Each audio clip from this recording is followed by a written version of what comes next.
official film review. Was there anything that you saw in the film that you said, oh man, I missed that on Saturday? That's really good. That's something we got to correct. I didn't notice that. I mean, give us kind of the highlights out of the film study. Well, I think number one, and I thought that Saturday was how hard our guys played. I thought they played extremely hard and really on all three phases. And there was a couple of things here and there. We made some mistakes. That you don't want to have happen, but I thought our guys made some plays too. I mean, and really it goes both sides. I think we had a couple of penalties that didn't go our way, then so did Wake.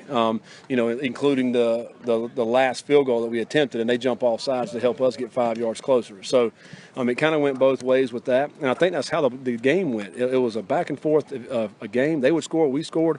I was proud of our guys just to stay in the game.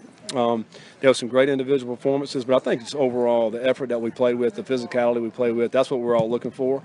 We just needed one more play. And but again, proud of our guys, and we just got to bounce back from this and get healthy this week. Talk a little bit about the offensive progression through the game. So Wake is a team, they like to jam those linebackers up into the gaps, take the run away from you. They crush the edge really hard, and I think they did that especially for you guys with the way you like to run Jalen, to that C gap into the outside. And then they back their secondary off, and they kind of give you that intermediate range and say, hey, yeah, if you can hit it, you can have it. And you guys started doing that, and then it seemed like as they adjusted to that, brought their safeties and their corners up, then you started going more to the vertical game. So was that kind of the progression you were maybe looking for or hoping for before the game? Yeah, well, when going into the game, we knew we wanted to mix it up early on, and a little bit like we did against Texas State later on in the game. But we mixed it up. I thought Taylor did a good job of finding the mismatches, of getting those short throws, keeping us on the sticks, on the chains, and then we'd come back to a run, and we popped a few runs early on. We think that a couple of their strength of their defense is a D lineman, defensive end, and a nose, and then an outside linebacker.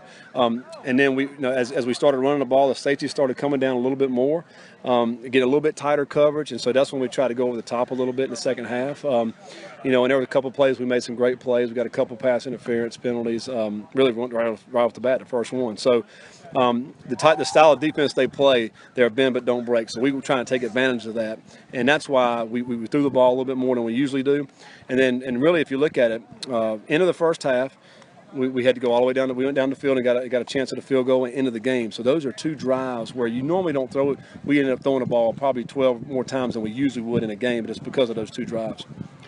It's, in terms of Thomas Hennigan, I don't know. You and I have had this conversation. It seems like every week since fall camp started, he keeps coming up and taking it to another level. This week, you've been working him on the inside routes, working him on the slants.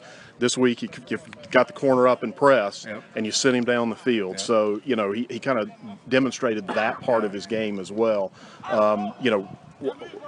Where is this guy going? I mean, is there anything from a receiver perspective you can't count on from him? No, and I think what he's done is gained the confidence of, number one, of Taylor, and then number two, of our teammates. And I think everybody on this sideline appreciates the way he plays. He brings that mentality every day at practice. All he does is go hard. He doesn't say a word. He's very physical. He's very tough-minded, and then he's got exceptional hands. And as a receiver, that's what you want. I think we're taking the underneath throws, thinking that he can turn on a DB and try to run him over and get another 3 or 4 yards. But he also is big enough to where he can run down the field and go up over top. And so we're going to continue to utilize him. I think his confidence is growing. After 4 games, I think he mentioned after the game that he's learned more in 4 games than he has his whole career, and you can see it. You can see how he's progressed every week, and so we're going to continue to utilize him. He'll be a mismatch for guys, and and if they want to double him up, then we feel like we got some other guys on the other side that can make some plays too. We saw that Saturday with some other guys making plays. So, but Thomas is just the mentality that is what I love more than anything, is what he brings to the table as far as his toughness. Speaking of wide receivers, want to ask you a question about Shadon Matters. Shay's been a little scarce of late. What can you tell us about his status going forward with the program? Well, yeah, I mean, Shay's just has been dealing with the injuries and really the last couple of years, and has not played healthy. He's played at a good level, but has not played healthy. And then as we started this season, was ready to go, trying to get ready to go for Georgia, could not go, ended up tweaking it again, and it just continues on and on and on. And so, we've decided to take a red shirt this year, and he wants to get healthy, and so he wants to play his senior year healthy. And I think that's the bottom line, and that's kind of where we are right now with his status. and the injury he's got is just something that's going to heal up over time, or it's not going to require surgery? No, it's not going to require surgery, but it's a time thing, and it's musculature, and those things take forever to heal, and I mean fully heal, and so I think for him the main thing is so he can play a healthy senior year, and I think that's where we're at this point, and so that's kind of what we're going to do. A similar start to